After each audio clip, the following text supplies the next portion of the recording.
you're obviously not particularly impressed with the decision for long. No, you know that it is a difficult game anyway, and I was here 3 or 4 or 5 times before, and I know that it is a brave decision is needed to do something like that, because when I was here, I think for the last time, the ball was over the line, I think it was a meter, and they didn't give it. So maybe the linesman wasn't quick enough at that time. But now it needed a brave decision again, because it was either a dive, and you should book somebody, or you have to give Carrick a red card. And I don't want to say what Carrick said after the game, so it needed a brave decision. I think it was a penalty kick. You said Carrick said something after the game? No, but I don't, that is always private, you know, because I know him. Have a look yourself, Yeah, well, no, I've seen it. The referee was there, the same line. Had it been 0-0, Martin, and the other way round, would it have been given? Yeah, but that is a discussion.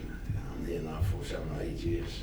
And it's probably, the discussion is probably going on for longer, you know. It's as I said, brave decision is needed to give a penalty in that situation just before the end. Well, why aren't referees brave enough here then? I don't know. I think you saw before, you know, 4 or 5 times he said, come on. As if he wanted to say that my players dive all the time. Just before with Brian Lewis was a foul anyway, and he said, so as if it was a dive. But no one in the whole stadium could say that Danny Murphy dived. And I think the whole stadium expected the decision. I mean, that as a manager of a club like Fulham, that must be very difficult to take, because you've set your team up, you've done very well, you've done everything that you could ask for, and because the referee is not brave enough to make a decision, you go home on the end. Well, of course you also have to blame yourself, because we had 3 or 4 opportunities the first half.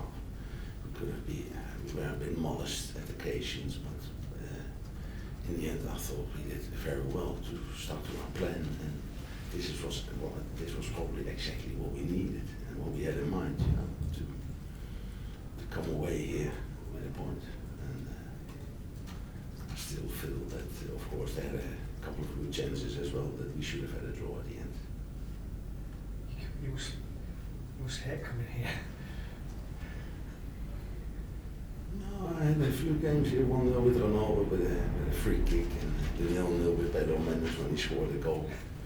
And today again, so it's always narrow, but it never goes on my way, I have to say.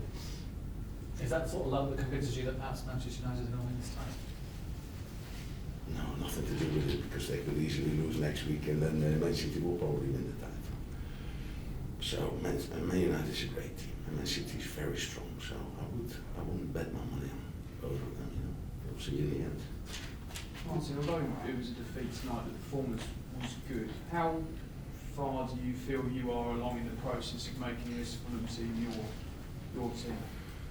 No, we've got 5 or 6 players in the lineup who's probably different from last year, but we are not there yet. You know, you see that the balance could be better at times, and I want us to be a bit more aggressive sometimes. And there's more goals in us. If you see over the last 5 or 6 years, there wasn't enough goals of Fulham away from home, and it's such a strange thing.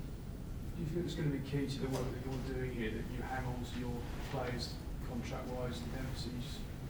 If they want to stay with us, if they're mentally strong, they will stay with us. If not, if they need to play or want to go somewhere else, we can go on with our transformation.